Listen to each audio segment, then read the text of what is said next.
I always have observations while I'm making mouth sounds of the such. And one of the big ones is, wow, this is really affecting the way I'm breathing. And if I were to continue to do this for a long time, I would get high on my own supply, as they say, but in like in a Wim Hof-y over oxygenation way. It's good to breathe. It's a part of life that I'm not upset about. Like, I have no letters that I want to write to the cosmic congressman, or, I have no grievances for God's decision, God's choice to make it so that we were breathing things the whole time. I love that part. I am upset about this thing. I think, but I know there must be a purpose, but of all the things, of all the human activities that could result in pregnancy, he or they or it or whatever was designing this thing, this reality, this sex, that is inherently problematic has become a loaded word. It's inducing. That means the same thing as problematic. It's whose choice was that?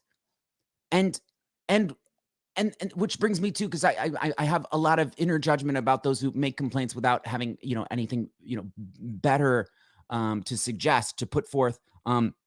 So what could we do? What could be the thing that causes human pregnancy? I think that it's just like, you have to, like, in order to get into the state where one can become pregnant, one has to, I used to say, eat 12 avocados and like maintain a handstand for like 10 minutes, but I don't want to have any, because I'm putting all of the onus upon the womb man in this situation. And just something like, how about simultaneous orgasm?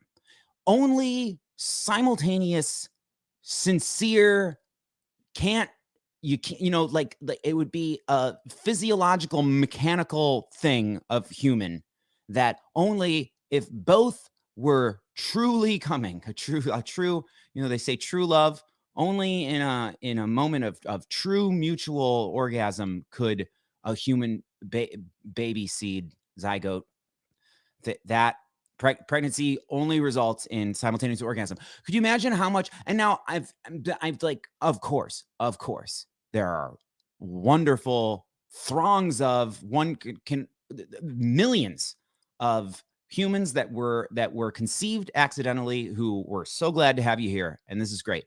But and I just think the simultaneous orgasm is the only way to have a pregnancy happen thing. Is just like, it just feel right, and it doesn't seem too far-fetched or utopian, right? It's just like, because it's still gonna happen.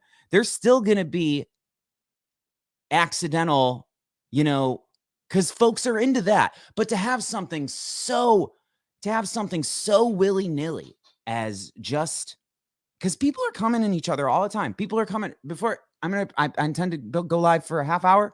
There will be so many loads shot into other humans in this half hour.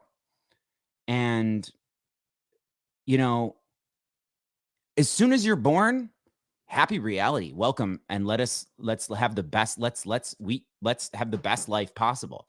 But I don't know, I've just always thought that. How do you feel about that? How do you feel about asking God or the cosmic Congress or whatever it is, whatever decision-making body politic is coming up with decisions like what causes human pregnancy? What do you say we write a carefully crafted letter detailing why it would be better if the only way to weave a sweater caused pregnancy? It would be simultaneous orgasm. I think it's a good idea. And if it is true that we are like reality is super malleable and we're controlling it with our beliefs and stuff, let's start working on that, Culture Cat Lab says if the only way to have humans is the perfect way. For why do they shoot the loads? For why do they why did they shoot the why do they shoot the loads? Why do we shoot the low?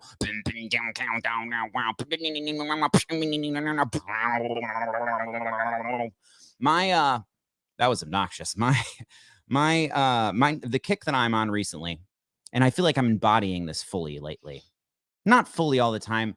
I still, when I go out into, public, I dial it in because I find it very uncomfortable to be to be any kind of a focal point when I'm in public, because it's mostly like this passing scrutiny. But then also there's these moments, I've observed a lot of moments where somebody just visually or just when you're being all sorts of special in a public space, and there's a whole bunch of, I don't want to say normalcy because what the hell does that mean? But when there's a whole bunch of not novelty going on, and there's like a group of friends or an individual who is like daring to be like overtly novel in public, there'll be these sweethearted moments where somebody will come up and be like, hey, I just saw you guys existing over there. You ever had that? You ever had somebody, come up to your group of friends and be like, I just saw you guys being so human and sincere, and I just just wanted to say, and I hope you're having a good life. Bye. Oh yeah, you can pet my dog if you want. Like those moments happen. I like that. I require actually regular reminders that humanity this is a good thing we got going on. This is a good thing. And if my saying that to you, this is a good thing we've got going on, you think of all the things that currently suck about the way society is societying somewhere or everywhere in the world, then therein lies the motivation to fix stuff. Maybe fix is a strong word, to improve upon what we know is going on with us. There's some stuff that's been going on with us for a while that I think pushing back against, I think we should push back against victimization and extremity that leads to victimization. Like that's pretty much all that I think deserves our scorn. Like if something is being taken to such an extreme that I guess maybe it's just the victimization part. Maybe it's not even extremity. I'm really into the, and some would call this, there's the Brene Brown way of articulating the thing about shame. There's also a meme that has been going around for a bit of like fire the cop in your head, that there's a cop in your consciousness that's like, and I'm not an all cops are bad guy. I think that there's just, man, I mean, you say the word all, you're talking about millions of people. With that, you're talking about tens or hundreds of thousands of people. some of which are in such particular situations, like Canton, New Jersey. That's a very particular department. Anyway, I didn't want to talk about. I'm talking about consciousness cops, like the cop in your consciousness that is judging you and shaming you for shit that you're doing. That is like, if you're not hurting anybody, and even if you're hurting yourself a little bit, like, why do we like super spicy food? That's pain, straight up pain that I enjoy. I got to experience Sananga the other day. Sananga is the fire water eye drops, fucking shamanic eye drops, yo. It is I don't know actually what it's made of, but I've been hearing about it for a long time because I'd have several experiences of hape, which is a blend of herbs and tobacco that is fired up into your nasal cavities, and it causes extreme burning and pain. And you maybe ask, what about this is attractive? It's like, well, there's something on the other side of pain that is so special, and I'm finding might be my favorite thing, but it's more difficult and it requires a sort of leap of faith. But on the other side of voluntarily signing up for not any kind of injury or danger, but like extreme discomfort and pain or just difficulty, being on the other side of something difficult, it's one of my favorite sensations. That's great. Jam says, your inner warden. Yes, the inner warden keeping you jailed. Yeah, it's like, what the fuck? What do you think? What do you think one should be? What deserves personal shame? I think I ask this question a lot, and sometimes it gets linguistic. I've had this talk with my sister before, and she was saying it's like, well, your guilt, like we got into the distinction between guilt and shame, or sympathy and shame, or just the thing where you did bad. And now all there is to do is learn from that and do, perhaps better. And there's really nothing to benefit from the shame. I think about drugs when I think about shame. Mostly, I think about drugs and sex, sexuality and drugs, and the cultural stigma around certain drugs. Like alcohol, for example. I have a bottle of that in front of me. Just a little bit left of the tequila from last night, and you don't you can take alcohol to a point where you will receive some shame about it, but for the most part, it's culturally encouraged where I live, the good old US of A. That's the one where, you don't have a problem, you're just drinking every night, or you're drinking whenever there's drinking around. I don't think that people would consider it a problem when someone says like, I'm going to drink whenever there's drinking happening around me. Being a social drinker, that's an option on the dating sites, right? Social drinker. If it's around, I'm going to do it. Now, say exchange that for like, say, cocaine, ketamine, even like opioids, heroin, things like that. And it's like to say, I'll do it if it's around. Some people have a very different attitude about you're saying I'll do it if it's around with that, but with with the alcohols. Anyway, what I'm saying is, what is statistically proven is that this alcohol causes devastation in individual lives and neighborhoods and communities. It is the thing often that is the difference between someone dying younger, or making a fatal mistake, or committing murder. There's that most, that I don't know if it's most, but it's something like half. It's very good. Let me look this up. There's many murders of the many murders that happen in the United States every year, unfortunately, are drunken. Murders on alcohol. And we don't even say on alcohol. I want to talk about shame. And alcohol is involved in more homicides across the United States compared to any other substance like heroin and cocaine. In fact, about 40% of convicted murderers had used alcohol before during the crime. And who's to know if that's the thing that put it over the edge or caused it? But, for me, having a little bit of alcohol is the difference between my having the courage to be, authentic enough to, like, I don't know, shoot my shot, as it were. Is that a thing that people are just saying, or is that a Clubhouse concept? Shoot your shot. The idea of like just overtly hitting on somebody as if like this is this, which I actually don't think that that's cool if in person, or I shouldn't say it's cool. Now I'm judging and shaming again. It just seems like putting someone in the position to have to tell you yes or no. I don't personally like that. Everybody, carry on your lives and stuff. No, I don't like that. I don't like that at all. Yeah, that you're going to put somebody in a position to have to, because some people have a really, really difficult time issuing rejections, and some people have a really, really difficult time receiving rejections. But and I'd say both of those are things. Jam says an old quote: "Let fear be your counselor, not your jailer."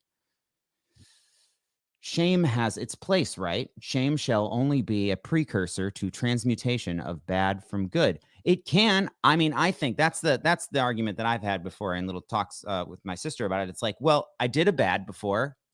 It was bad by my own idea of that, by my own standards. I did a bad, and I felt ashamed, and the shame is steering me away from similar behaviors. You know. You know what I mean? Yeah. Shame has its place, right? Shame shall only be precursor to transmutation of bad to good. Otherwise, it's abuse of shame. Well, when we're hurling that at each other, I'm of the observation that our interpersonal shaming, with the idea that that's gonna make people behave better, kinder, less dangerously, less or even just emotionally stomping all over each other's wiring, you know? I don't see the shaming helping with that. I think that accountability through sometimes the cancellation court has come down on people where it's like, well, you weren't getting fucked by the law as we think you should, so now like there's got to be some consequences. That's a really complex thing going on there, and it's because it's always different. Different. Jam says intentional harm deserves some personal penance, at least acceptance of responsibility, and then acceptance of the reality. I would agree with that. If you find the lesson, then that's the silver lining. The only acceptable drugs affect your consciousness in a linear fashion, slowing you down, speeding you up, alcohol, coffee, tobacco. Yeah, that's very, very interesting. Yeah. How do we speed up, slow down, numb? What is the operating system of consumer culture consciousness? Because there's all the other, the diagonals and the sideways is sometimes will make you be like, well, I don't even want to, participate in that. But I'm not an anti-participate in commerce person at all anymore. I just think that I just observe that I just think it's fucking blaringly obvious that there's so many humans that are born not just not well suited, but kind of not a part of the game of maximize your productivity, or just and also and just the underlying shittiness of okay, so you've been born, let's see what your output can be, let's see what we can get out you, instead of like what we can learn from each other and what sort of experiences we sort of stuff. And anything which expands your perception is considered dangerous. Well, that is changing. But, and here's an example of things. I'm no longer interested or I'm not as interested in the question of who done it, because the whodunits are always phantoms, like largely people who are dead, and cultural momentums that are becoming phantoms, that are becoming like the echo of this is still running, but as soon as we can, somebody can just go over to the lever and just, okay, we change that. I'm seeing that a lot, particularly with like the drug war is ready to crumble, and I do believe, but it's like yesterday, please, because that's like one of the most fuckity duckety things. Yeah, Jam says we can't all be worker bees. We're not set up to be. grouped together by age like an assembly line. They blocked me on Facebook today for 24 hours. That's why I'm here viewing you on YouTube, Zach. Oh, what'd you do? What'd you do that got you booted from the Facebook, huh? Did you see something offensive? Taught reading, writing, and arithmetic still to this day, because that is what a clerk needs to know. The first public schools were founded by mill owners. They needed those subjects taught to have a workforce. Yeah. So, I was gonna say, okay. So, but the shamey stuff of the things that you exist with, that's more to that. Like, just because a lot of us have been super duper isolated for the last several months, and there's things I think that you have a thing that won't let you relax, even when there's nothing expected of you. Like you're just at home and you had one job, and it was to stay away from other humans for a period of time, right?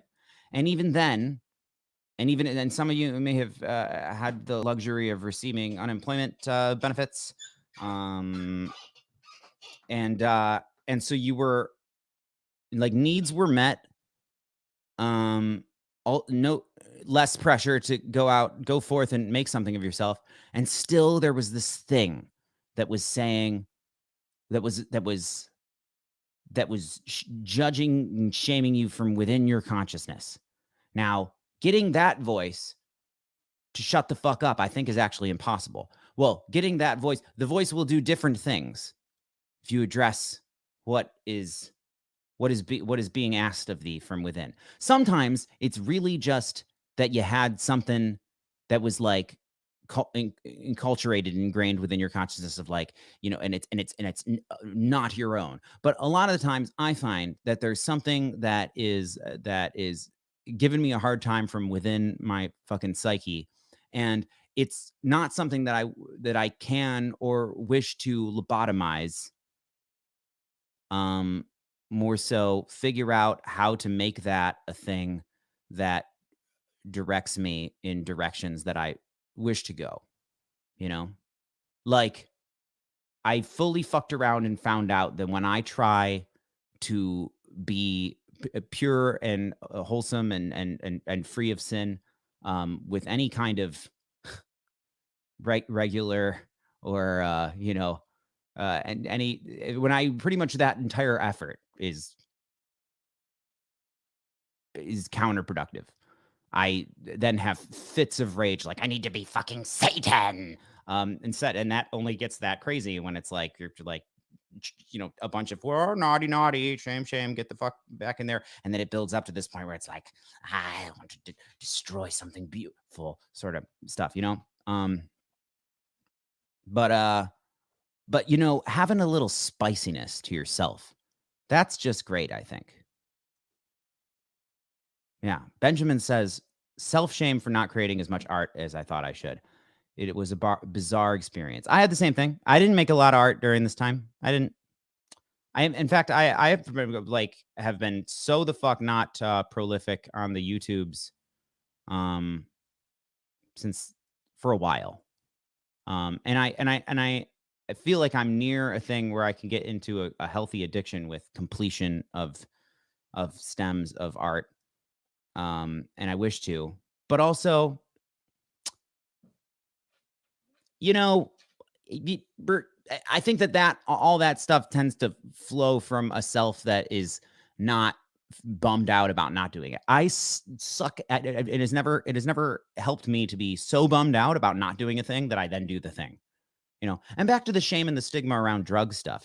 It seems to me, and there's Dr. Carl Hart is going around making this argument with facts and letters next to his name, and is much more well read and just good at talking with the factual left brain stuff about that the drugs that we see as the most deadly. It's really the stigma that is the most deadly about it.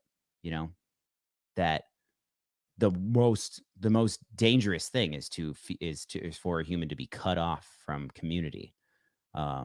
That'll fuck you. But on the other hand, if there's a drug that, like alcohol, that makes you part of a community that has a that adds to a sense or experience of belonging. And you need to just take that parallel with other stuff that's more so like stuff that's more within part of, like, and the whole sexuality thing, like, it's such a it's probably I sometimes think that this era of humanity, that's a big part of it. Is that because it used to be such a big part of humaning in societies, like just how not free and pressured and particular and puritanical people were about that. And those people were gushing with the same hormonal oomph as we are now, but I imagine there was just a bunch of lying going on. There was either lying or there was just a bunch of repressing to the point where people were, miserable. But also, you become more miserable when you have a basis of comparison, though. And I think, like, right now, there's such a sense. This seems a bunch of things. This seems shallow and the game of comparison. But I think there's something more intense about people's psychosocial sexual situations now, because there's like overwhelming evidence that some people are really enjoying that aspect of their humanity, and some people are either not allowed or feel like the such experiences are unavailable for whatever reason and whatnot, and that causes. But once again, it's just like, it's just a fact of reality that you can find a way for you to exist as you are.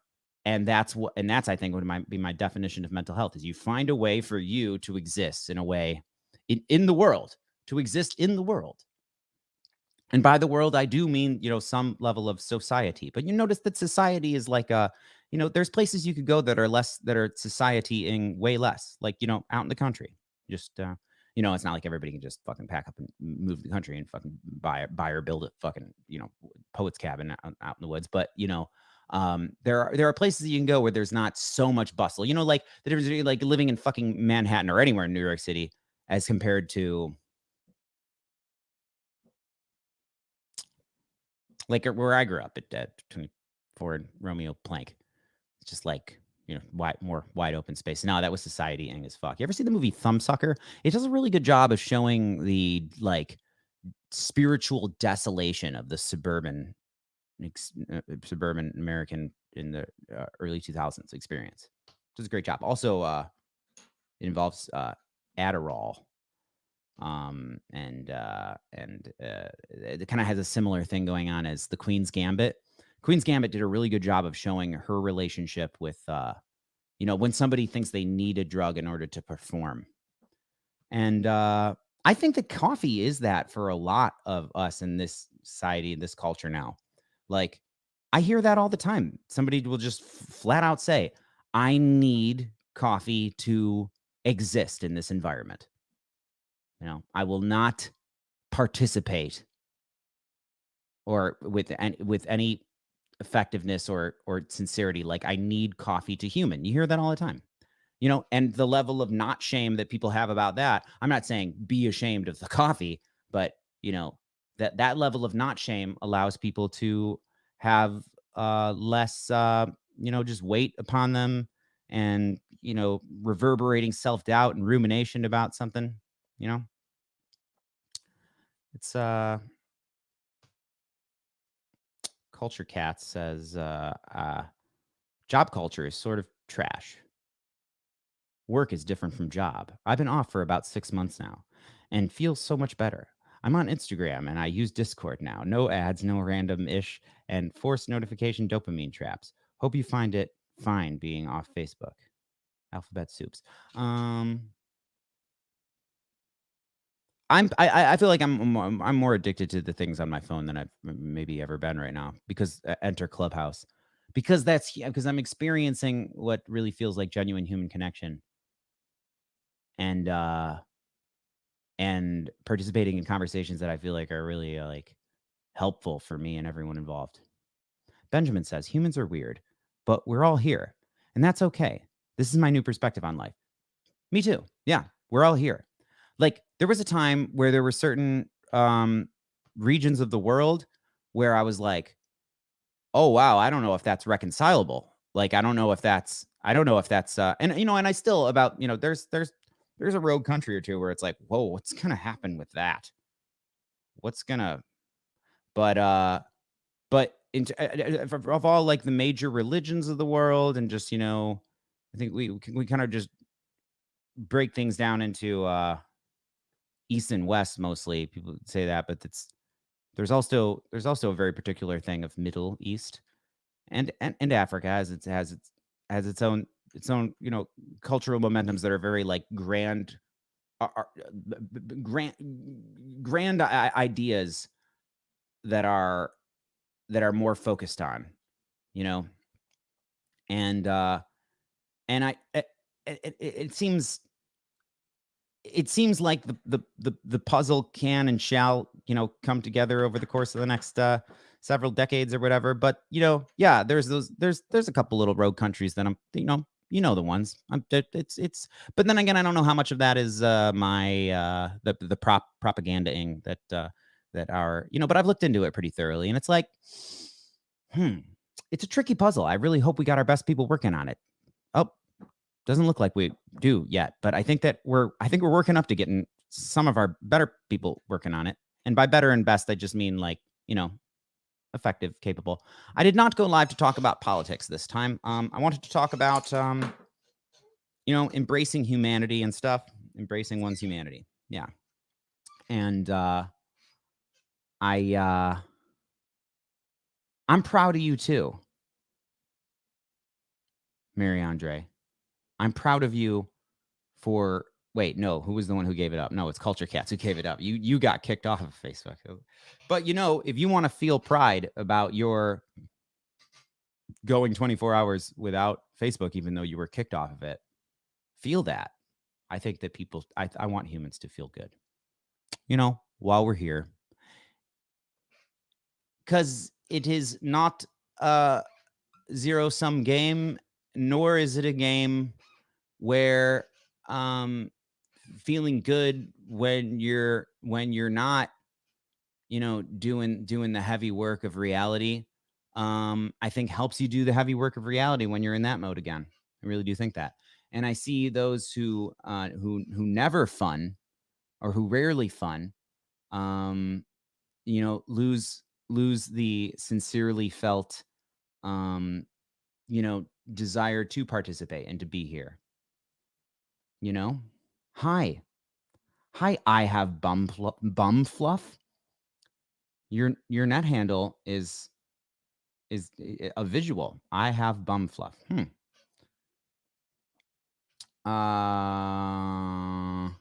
Yeah, companies pay billions for our attention. I'm bummed out by that. But bummed out isn't the word. I'm extremely avoidant of that now. And I'm not looking for anyone's attention like I used to, where it's like getting the stream. I would like for the art that is enjoyed. I would like for people to be able to find the things that I'm doing that I enjoy. But the thing where you go, like the thing where just a number would just be that's just good. That's just that's the thing that we're looking for. I would actually like the removal of hit counters and things like that. I don't think that it's like when people are always talking about the money and politics behind movies being made now. I find that I like being meta about some things, but I like for works of art to be especially when there's stories. I think my friend has arrived here right now. I think I hear her, so I think I'm gonna have to end this. I'm gonna strike the rest of this first. If anybody has a glass of water or tequila, salud, nostrovia, prost, happy reality.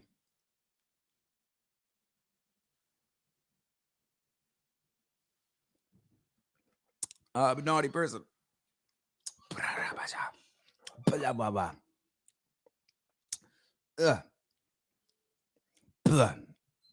Yes, cheers. Cheers, Benjamin. Fuckaroo. Ooh. I was really naughty last night.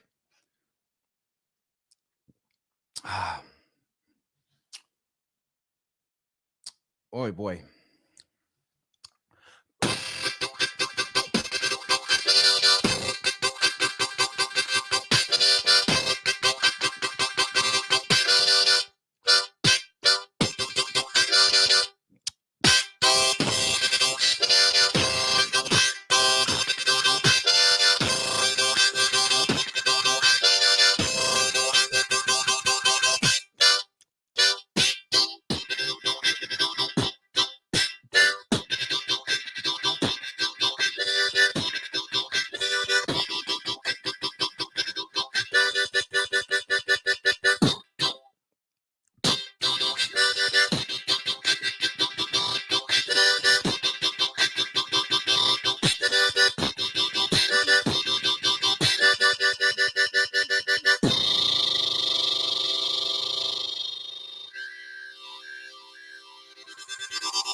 Happy reality.